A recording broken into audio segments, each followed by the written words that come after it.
नमस्कार मित्रांनो, स्वागत आहे तुमचं माझ्या यूट्यूब चॅनलवरती ज्याचं नाव आहे मास्टर टेक कोडिंग। हा आपला तिसरा व्हिडिओ आहे ऑपरेटरवरती ॲप्टिट्यूडचा। तर पाठीमागचे जे दोन व्हिडिओज जे आहेत ते सगळ्यात महत्त्वाचे व्हिडिओज होते। तुम्ही जर बघितला नसेल तर पहिल्यांदा ते बघून घ्या। आता आपण थिअरॉटिकली जे काही क्वेश्चन्स विचारले जातात ॲप्टिट्यूड मध्ये ते आपण थोडेफार बघूया। एकदम इझी क्वेश्चन्स आहेत। ओके, बघा पहिला जो आपला क्वेश्चन आहे तो क्वेश्चन काय आहे, which operator is used to assign a value to a variable. म्हणजेच काय की असा कुठला ऑपरेटर आहे की आपण काय त्याचा यूज करतो व्हेरिएबल मध्ये व्हॅल्यू स्टोअर करण्यासाठी। मग आता हा जो पहिला ऑपरेटर आहे तो म्हणजेच काय, तो कंपॅरिझन ऑपरेटर आहे। ह्याला आपण काय म्हणतो, कंपॅरिझन ऑपरेटर किंवा रिलेशनल ऑपरेटर। मग आता ह्याचा यूज कशासाठी करतो आपण, की दोन व्हेरिएबल इक्वल आहेत किंवा नाहीत हे चेक करण्यासाठी आपण कंपॅरिझन ऑपरेटरचा यूज करतो। म्हणजे हे तर नाही आहे। दुसरा जो तिसरा बघा ऑपरेटर आहे तो काय, not equal to. Not equal to कशासाठी यूज करतोय, तर दोन व्हेरिएबल मधली व्हॅल्यू इक्वल नाहीयेत हे शो करण्यासाठी आपण नॉट इक्वल टूचा यूज करतो। आणि हा जो कोलन आहे तो कोलन आपण कशामध्ये यूज करतोय, कंडिशनल ऑपरेटर मध्ये आपण काय करतोय, यूज करतो। मग आता इथं राहिला कुठला, इक्वल टू। मग आपण इक्वल टू या ऑपरेटरचा यूज कशासाठी करतोय, तर एखाद्या व्हेरिएबल मध्ये व्हॅल्यू स्टोअर करण्यासाठी आपण यूज करतो। म्हणजे हा ऑपरेटर तुमचा आहे। दुसरा क्वेश्चन बघा काय, which operator is known as the modulus operator. म्हणजे ह्यापैकी कुठला ऑपरेटर मॉड्युलस ऑपरेटर आहे। हा जो ऑपरेटर आहे ह्या ऑपरेटरला आपण काय म्हणतो, डिवाइड ऑपरेटर। हा जो ऑपरेटर आहे याला माहित आहे तुम्हाला काय, मल्टिप्लाय। आणि याला आपण काय म्हणतो, फ्लोर डिव्हिजन। हे पायथॉन मधला ऑपरेटर आहे, याला आपण म्हणतो फ्लोर डिव्हिजन किंवा डबल स्लॅश म्हणला तरी चालतो। आणि हा जो ऑपरेटर आहे या ऑपरेटरला आपण काय म्हणतो, मॉड्युलस ऑपरेटर म्हणतो। मग आपला मॉड्युलस ऑपरेटर कुठला आहे, हा आहे। चला नेक्स्ट बघूया प्रॉब्लेम काय, which operator has a highest precedence. म्हणजे जास्तीत जास्त हायेस्ट प्रेसिडेन्स म्हणजेच काय, पहिला ऑपरेशन्स कुठला केला जातोय, तर मल्टिप्लिकेशन जो आहे तो हायेस्ट प्रेसिडेन्स आहे। मल्टिप्लिकेशन नंतर मग प्लस, बरोबर आहे, मग इक्वल टू, मग काय अँड ऑपरेशन जे आहे ते केला जातो। चला नेक्स्ट क्वेश्चन बघा काय, which operator compare two values for equality. म्हणजेच काय की दोन व्हेरिएबल म्हणजे दोन व्हॅल्यू इक्वल आहेत किंवा नाहीत हे चेक करण्यासाठी आपण कुठल्या ऑपरेटरचा यूज करतोय, तर इक्वल टू या ऑपरेटरचा काय करतोय, यूज करतो। म्हणजे equal to equal to. Okay, मी वरती तुम्हाला सांगितलेलंच आहे। नंतर आता तुम्ही या क्वेश्चनचा आन्सर तुम्ही सांगा। आता काय, which operator use for logical and. आता बघा हा जो पहिला ऑपरेटर आहे तो पहिला ऑपरेटर आहे तुमचा काय, बीट वाईज अँड। पहिला ऑपरेटर कुठला आहे, तो बीट वाईज अँड। मग आपल्याला कुठला सांगितलंय, लॉजिकल अँड ऑपरेटर। मग आता हा जो तुमचा ऑपरेटर आहे याला आपण काय म्हणतो, लॉजिकल अँड ऑपरेटर म्हणतो। ओके, हा क्वेश्चन। चला नेक्स्ट क्वेश्चन बघा काय सांगतोय, which operator is used for logical or. मग आता तुम्ही याचा आन्सर सांगा काय असणार आहे तुमचा, लॉजिकल ऑर। हा तुमचा असतोय तुमचं काय, बीट वाईज ऑर ऑपरेटर। मग हा ऑपरेटर आहे तुमचा काय, लॉजिकल ऑर ऑपरेटर। ओके, म्हणजे हा सेकंड। चला नेक्स्ट क्वेश्चन बघा, which operator used for a logical not. मग लॉजिकल नॉट ऑपरेटर हा तुमचा कुठला आहे, हा आहे। ओके, हा असतो तुमचा लॉजिकल नॉट ऑपरेटर। चला नेक्स्ट काय, which operator used for bitwise and. मग आता जस्ट मगाशी तुम्हाला एक्सप्लेन केलाय काय, बीट वाईज अँड ऑपरेटर कुठला आहे, तर आहे। ओके, चला नेक्स्ट क्वेश्चन काय, which operator is used for bitwise or. मग बीट हा लॉजिकल ऑर आहे, बरोबर आहे, हा तुमचा काय लॉजिकल ऑर आहे। आणि बीट वाईज ऑर हा तुमचा आहे। ओके, याला आपण काय म्हणतोय, बीट वाईज ऑर ऑपरेटर। चला नेक्स्ट काय which operator used for bitwise XOR, हा आहे तुमचा नॉट ऑपरेटर, हा आहे तो, याला आपण काय म्हणतो बीट वाईज नॉट, याला आपण म्हणतोय bitwise XOR operator, bitwise XOR. Okay, मग या ऑपरेटरला आपण काय म्हणतोय बीट वाईज एक्सऑर ऑपरेटर. चला नेक्स्ट काय विचारलंय की which operator returns size of data type or variable, म्हणजेच काय असा कुठला डेटा टाइप म्हणजे ऑपरेटर आहे की तो रिटर्न देतोय आपल्याला काय साइज रिटर्न देतोय, कशाचा, डेटा टाइपचा किंवा व्हेरिएबलचा. मग आता लेंथ तो ऑपरेटर नाहीये आपल्याकडं, साइज ऑपरेटर नाहीये आणि टाइप.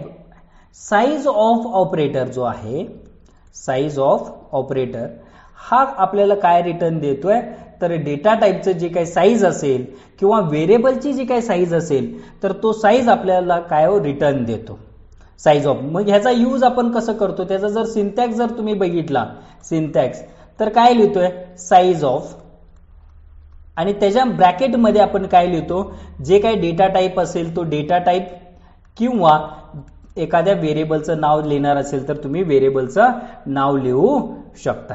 Okay, size of. किंवा आता व्हेरिएबलचं जर तुम्हाला साईज बघायचं असेल तर आपण काय लिहिणार, सपोज इंट ए. आता ए ची साईज मला बघायचं आहे तर तुम्ही कसं लिहिणार, साईज ऑफ ए. मग ह्या पद्धतीनं तुम्ही काय करू शकता, यूज करू शकता. मग ए या व्हेरिएबलची साईज किती असणार आहे, 4 बाईट. ओके, मग हे साईज आपल्याला रिटर्न देतोय कुठला, size of operator. Next question काय, which operator is called as a conditional operator. मग आता कंडिशनल ऑपरेटर कुठला आहे, कोलन तर नाहीये, बरोबर आहे, क्वेश्चन मार्क तर नाहीये, बरोबर आहे, स्कोप रिझॉल्युशन ऑपरेटर तर नाहीये. मग कंडिशनल ऑपरेटर कशाला म्हणतोय, ह्या पद्धतीने, याला क्वेश्चन मार्क आणि कोलन. मग या कंडिशनल ऑपरेटरचा सिंटॅक्स कसा असतो बघा, सिंटॅक्स. तर कंडिशनल ऑपरेटरचा सिंटॅक्स बघा, पहिल्यांदा असतो तुमचा काय कंडिशन, नंतर काय असतो क्वेश्चन मार्क, नंतर असतो तुमचा काय स्टेटमेंट 1, स्टेटमेंट 1 कोलन स्टेटमेंट 2. मग ह्या पद्धतीनं काय कंडिशनल ऑपरेटर असतो. ओके, मग condition, question mark, statement 1 colon आणि स्टेटमेंट 2. चला next question, which operator has a lowest president. मग लोएस्ट प्रेसिडेंट जो असतो तो कशाचा असतो, इक्वल टू या ऑपरेटरचा. ह्या ऑपरेटर पैकी लोएस्ट प्रेसिडेंट कशाचा असतोय, इक्वल टू ऑपरेटर. चला नेक्स्ट क्वेश्चन काय बघा, which operator increases a variable by 1. म्हणजेच काय की कुठला ऑपरेटर आहे की तो व्हेरिएबलची व्हॅल्यू 1 न काय करतोय, इन्क्रीज करतो, बरोबर आहे. मग आता हा जो इन्क्रीमेंट ऑपरेटर आहे, प्लस प्लस हा आहे तो काय इन्क्रीमेंट ऑपरेटर आहे. मग हे इन्क्रीमेंट ऑपरेटर काय करतोय की कुठल्याही व्हेरिएबलची व्हॅल्यू 1 न काय करून घेतोय, इन्क्रीज करतो. ओके, चला नेक्स्ट बघा, which operator is used to access value stored at pointer. म्हणजेच काय की असा कुठला ऑपरेटर आहे की जे व्हॅल्यू स्टोर्ड असतोय, बरोबर आहे, म्हणजे व्हॅल्यू पाहिजे आपल्याला कशाचा, पॉइंटरनं पॉइंट केलेल्या व्हॅल्यू. मग त्यावेळी आपण कशाचा यूज करतोय, ऍस्ट्रिक सिम्बॉलचा यूज करतो. म्हणजे which operator is used to access value stored at a pointer. म्हणजेच पॉइंटर म्हणजे जी काय व्हॅल्यू स्टोर्ड असणार आहे ती व्हॅल्यू जर आपल्याला पाहिजे असेल तर आपण स्टार याला आपण काय म्हणतो, ऍस्ट्रिक सिम्बॉल, बरोबर आहे. मग या ऍस्ट्रिक ऑपरेटरचा यूज करून आपण काय करतोय, व्हॅल्यू ऍक्सेस. चला नेक्स्ट बघा, which operator is used to get the address of the variable. म्हणजे आपल्याला जर एखाद्या व्हॅल्यू जर ऍड्रेसला स्टोअर करायचं असेल व्हेरिएबलच्या तर आपण कशाचा यूज करतो, एम्परसाइंड, बरोबर आहे. मग आता जर सपोज फॉर एक्झाम्पल एक व्हेरिएबल आहे काय ए, मग आता आपल्याला जर ए मध्ये व्हॅल्यू जर स्टोअर करायचं असेल तर आपण कसं लिहितोय, एम्परसाइंड ए. मग आपण कुठल्या ऑपरेटरचा यूज करतोय, एम्परसाइंड ऑपरेटरचा यूज करतो. चला नेक्स्ट क्वेश्चन बघा, काय which of the following is not a logical operator. म्हणजे लॉजिकल ऑपरेटर यापैकी कुठला नाही. मग याला आपण काय म्हणतो, लॉजिकल अँड ऑपरेटर म्हणतो. याला आपण काय म्हणतो, लॉजिकल अँड. याला आपण म्हणतोय काय, logical not sorry or operator. याला आपण म्हणतोय logical not operator, logical not operator आणि ह्याला आपण म्हणतोय का हो bitwise and operator, bitwise and. मग हा तुमचा काय हो लॉजिकल ऑपरेटर नाहीये. ओके चला नेक्स्ट काय हो बघा, which operator is used to combine assignment with addition. म्हणजेच काय असा कुठला ऑपरेटर आहे की जो कंबाईन आहे कशाचा, असाइनमेंट आणि ऍडिशनचा. आता बघा की तुम्ही बघितलं असेल ए इक्वल टू 2 आहे आणि suppose for example B equal to 3 आहे. जर आपण असं लिहिलो जर A plus or equal to B, याचा अर्थ काय होतो, A plus or equal to B याचा अर्थ काय की A equal to A plus B. म्हणजेच काय हे ऍडिशन सुद्धा व्हायला लागलाय आणि काय व्हायला लागलाय असाइन सुद्धा व्हायला लागलेला आहे. बरोबर आहे. मग प्लस ऑर इक्वल टू हा तुमचा काय हो हा ऑपरेटर आहे. चला नेक्स्ट क्वेश्चन काय, which operator returns true only when both operands are true. असा कुठला ऑपरेटर आहे की जो रिटर्न ट्रू देतोय ज्यावेळी बोथ ऑपरेंड्स आर ट्रू. म्हणजेच काय जर suppose for example both operand म्हणजेच काय आता 1 घेतो आणि हा 1, मग हा 1 काय हो तुमचा ट्रू आहे आणि हा सुद्धा काय हो ट्रू आहे. मग जर दोन्ही ऑपरेंड ट्रू असेल तर रिटर्न काय यायला पाहिजे ट्रू यायला पाहिजे. मग असा कुठला ऑपरेटर आहे तर असा ऑपरेटर आहे आपला लॉजिकल अँड ऑपरेटर. मग लॉजिकल अँड ऑपरेटर काय करतोय की जर दोन्ही कंडिशन काय असेल ट्रू असतील तर आपल्याला रिटर्न काय देतोय 1 रिटर्न देतोय किंवा ट्रू रिटर्न. 1 म्हणजेच काय ट्रू, म्हणजे लॉजिकल अँड ऑपरेटर. चला नेक्स्ट क्वेश्चन बघूया, which operator performs ones complement. आता वन्स कॉम्प्लिमेंट काय असतो बघा, आता सपोज फॉर एक्झाम्पल 5 आहे, मग आता 5चा बायनरी नंबर काय हो 0101. मग ह्याचा वन्स कॉम्प्लिमेंट करतो, वन्स कॉम्प्लिमेंट करतो याचा अर्थ काय की 1 असेल तर त्याचं काय करतो आपण 0 करतो, 0 असेल तर 1 करतो, 1 असेल तर 0 करतो, 0 असेल तर 1 करतो. मग ह्याला आपण म्हणतो वन्स कॉम्प्लिमेंट. ओके. मग आता वन्स कॉम्प्लिमेंट असा कुठला ऑपरेटर करतो तर हा जो आहे not operator, bitwise not operator हा काय करतोय वन्स कॉम्प्लिमेंट करतो.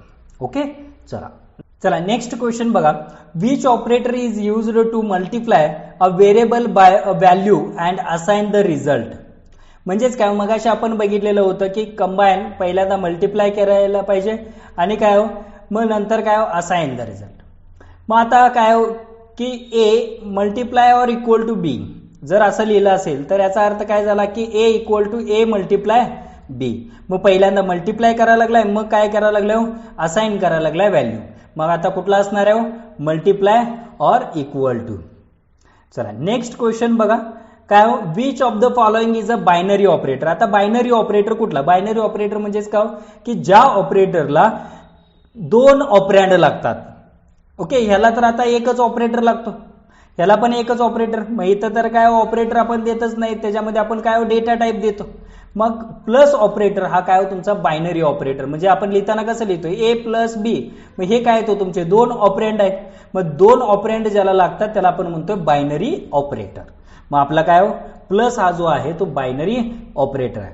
चला तर नेक्स्ट प्रॉब्लेम बघूया काय, which operator is known as a ternary operator. बघा आता टर्नरी ऑपरेटरलाच आपण काय म्हणतोय कंडिशनल ऑपरेटर म्हणतो, कंडिशनल ऑपरेटर. मग आता मगाशीच आपण कंडिशनल ऑपरेटर बघितलेला आहे काय question mark and colon. Next question काय, which operator first increments the value and then uses it. म्हणजेच काय की पहिला असा कुठला ऑपरेटर आहे की पहिल्यांदा इन्क्रीमेंट करतो आणि मग तो दुसऱ्या व्हेरिएबलला असाइन करतो.